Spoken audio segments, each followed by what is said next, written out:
Assalamualaikum warahmatullahi wabarakatuh. How are you, student? Oke, hari ini kita akan membahas tentang rantai makanan dan jaring-jaring makanan. Nah, sebelum belajar, marilah kita berdoa terlebih dahulu. Alhamdulillah, mari kita mulai pelajaran hari ini ya.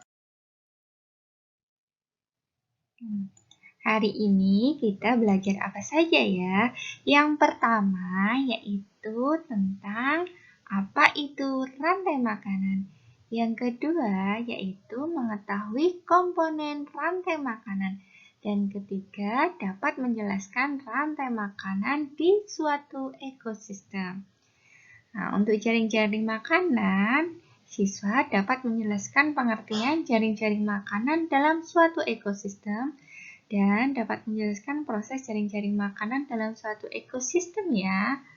Nah, ini yang akan kita pelajari hari ini.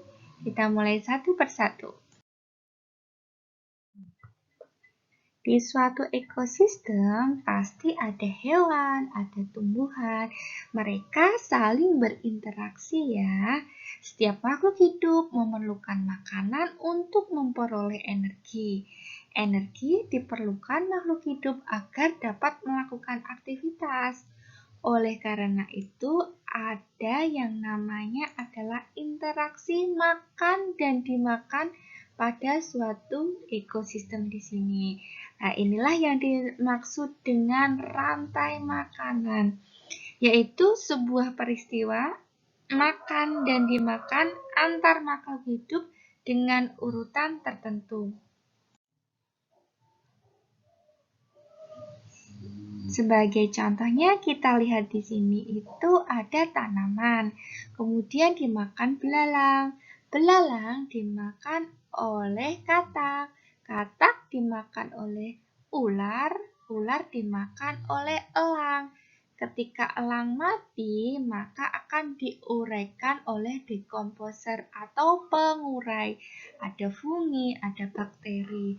Nah, inilah yang dimaksud dengan rantai makanan. Proses makan dan dimakan pada urutan tertentu pada suatu ekosistem. Nah, sebenarnya dalam suatu rantai makanan ada yang bertindak sebagai produsen, konsumen, dan pengurai. Nah, ini produsen itu apa sih sebenarnya? Coba perhatikan ini. Ini merupakan contoh tanaman padi ya. Jadi produsen itu apa? Yaitu makhluk hidup autotrof yang dapat menghasilkan makanan sendiri dengan cara fotosintesis. Contohnya itu adalah tumbuhan. Ini untuk yang di darat. Kalau di air itu ada fitoplankton ya. Jadi ada tumbuhan dan fitoplankton sebagai produsen utama pada suatu rantai makanan.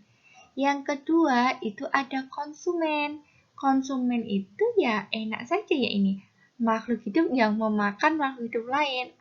Maksudnya di sini adalah dia tidak bisa membuat makanan sendiri, tetapi memanfaatkan makhluk hidup yang lain. Makhluk hidup yang menduduki konsumen biasanya itu adalah manusia dan hewan. Dalam suatu rantai makanan ada beberapa tingkatan konsumen. Konsumen 1, konsumen 2, konsumen 3, konsumen 4, dan seterusnya. Nah, yang ketiga yaitu adalah pengurai. Pengurai. Pengurai itu coba perhatikan ini. Bakteri dan jamur. Yang dimaksud dengan pengurai itu adalah makhluk hidup yang dapat menguraikan makhluk hidup lain yang telah mati. Maksudnya di sini itu adalah ketika makhluk hidup itu telah mati, kemudian dapat diuraikan kembali oleh jamur dan bakteri. Nah, dari sini sudah paham ada komponen rantai makanan, produsen, konsumen, dan pengurai.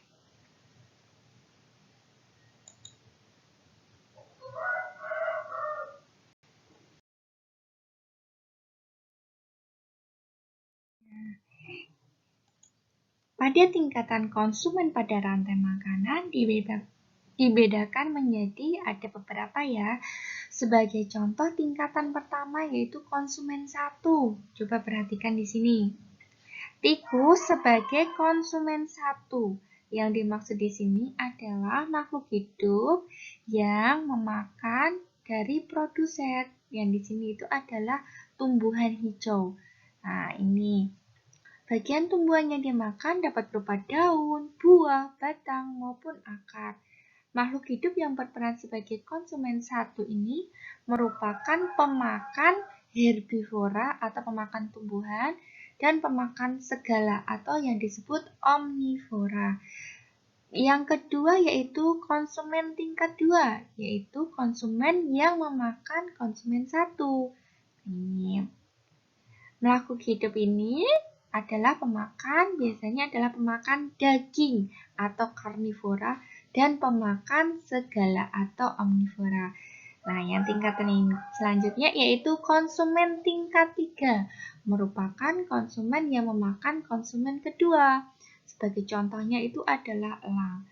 Elang termasuk hewan pemakan daging atau karnivora. Nah, setelah elang mati, kemudian akan diuraikan oleh bakteri.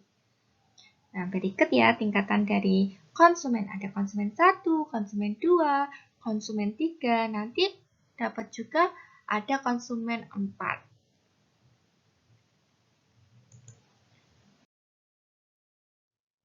Nah, coba perhatikan contoh rantai makanan dalam berbagai ekosistem berikut ini ya.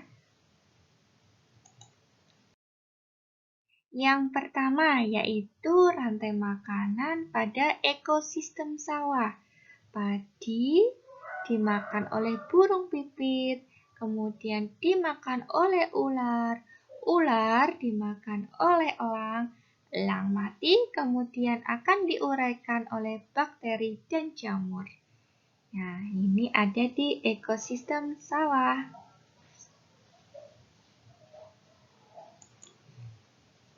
Selanjutnya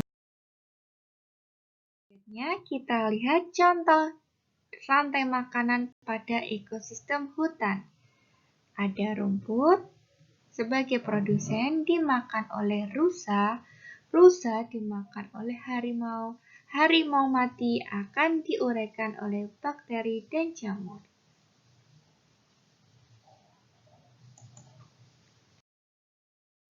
Kita lihat contoh ada di ekosistem padang savana ya, padang yang sangat luas yang ditumbuhi oleh berbagai macam jenis tumbuhan dan ada beberapa jenis hewan yang hidup bersama.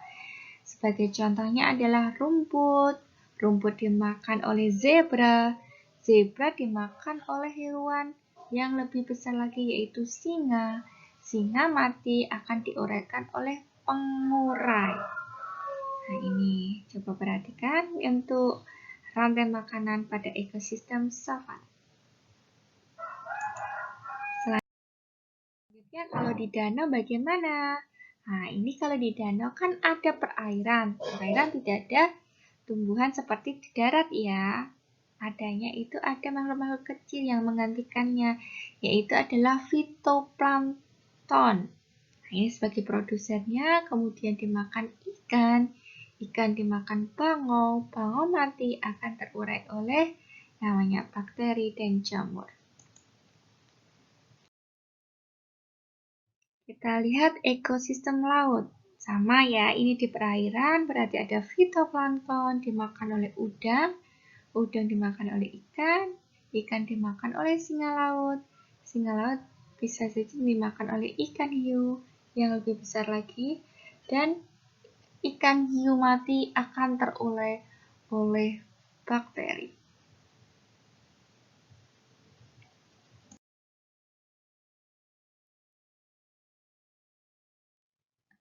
Nah, setelah kita mengetahui tentang rantai makanan, kita coba perhatikan pada gambar berikut ini.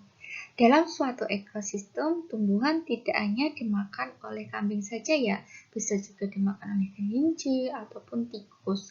Nah, inilah yang dimaksud dengan jaring-jaring makanan. Kita akan bahas lebih lanjut ya, jaring-jaring makanan.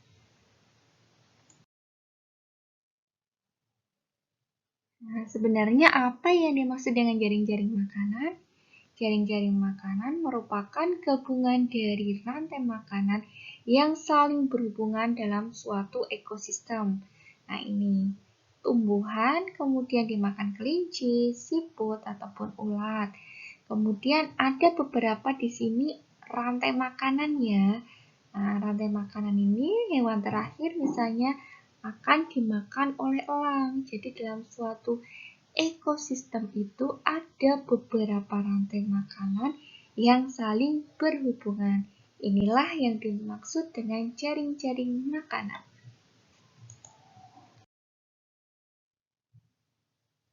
Dalam suatu ekosistem ada keseimbangan ekosistem dan tidak seimbang.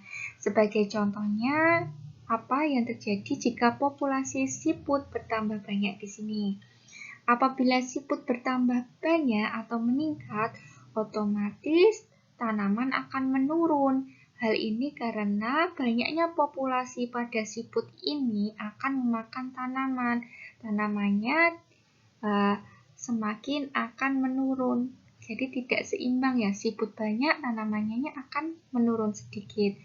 Kemudian apa yang akan terjadi pada burung? Burung akan meningkat, di sini meningkat ya. Hal ini karena makanannya burung banyak, keong banyak kan. Nah, ini burungnya meningkat. Kemudian rubahnya juga akan meningkat karena makanannya burungnya di sini itu juga akan ketersediaannya banyak. Nah, kemudian itu yang akan terjadi. Ada peningkatan makhluk hidup, ada penurunan di bagian produsen atau pada tanaman. Nah, ini di dalam ekosistem ada juga yang terjadi seperti ini. Apa yang terjadi jika rantai makanan terganggu? Sebagai contohnya di sawah. Di sawah itu misalnya tikusnya terlalu banyak. Kemudian Pak Tani itu memberikan namanya racun tikus. Oh, berarti ini dapat merusak ekosistem ya. Ketika tikus ini diracuni dan mati banyak, otomatis si ular ini tidak mendapatkan makanan dari tikus. Ular bisa saja mati atau berpindah tempat mencari mangsa baru. Nah, tidak heran kan kadang ular itu masuk ke rumah kita karena untuk mencari makan. Mencari tikus di sawah sudah tidak ada. Jadi mereka berpindah tempat untuk mencari makanan. Nah, ini apabila ular itu tidak ada atau mati, otomatis si elang juga tidak dapat makanan sehingga elang juga dapat mati. Nah, ini adalah ketidakseimbangan ekosistem atau adanya gangguan pada rantai makanan. Tidak heran kan kita pernah melihat di berita itu sebagai contohnya tanaman terong diserang ulat atau ulat bulu makin meluas. Nah, ini sebagai contohnya tanaman terong diserang ulat ini kan karena adanya curah hujan yang semakin tinggi. Curah hujan yang tinggi ini mengakibatkan ulat semakin banyak sehingga tanaman terong diserang dan petani merugi. Agar petani tidak merugi dan ekosistem kembali seimbang, itu maka biasanya didatangkan predator pada ekosistem itu. Predatornya ulat apa? Ya burung, sebagai alami ya. Sebagai contoh lagi itu adalah wabah ulat bulu semakin meluas nih. Wabah ulat bulu meluas itu kenapa ya? Ini bisa saja burung yang memakan ulat itu sudah tidak ada atau hanya sedikit karena burung ditangkap oleh manusia sehingga tidak terjadi keseimbangan pada ekosistem atau rantai makanan itu tuh. Sehingga ulatnya tidak ada yang makan, otomatis ulatnya jadi banyak.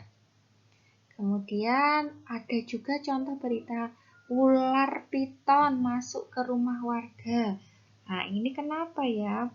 Karena ini habitatnya di misalnya hutan itu rusak atau makanan di hutan sudah tidak ada, berarti dia mencari makanan di rumah warga.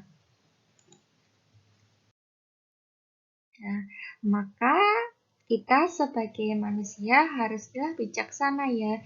Jagalah keseimbangan ekosistem dengan melestarikan hewan dan tumbuhan sesuai dengan habitatnya. Tidak boleh merusak habitat. Dan kalau misalnya untuk burung, nah itu tidak terlalu banyak untuk menangkap burung di alam bebas agar ekosistemnya tetap terjaga. Nah, cukup sekian dari Miss Septi. Nanti apabila ada pertanyaan, boleh langsung tanya Miss ya. Ini untuk tugas hari ini. Sangat sederhana dan mudah dipahami ya. Nah, Miss akhiri dulu. Wassalamualaikum warahmatullahi wabarakatuh.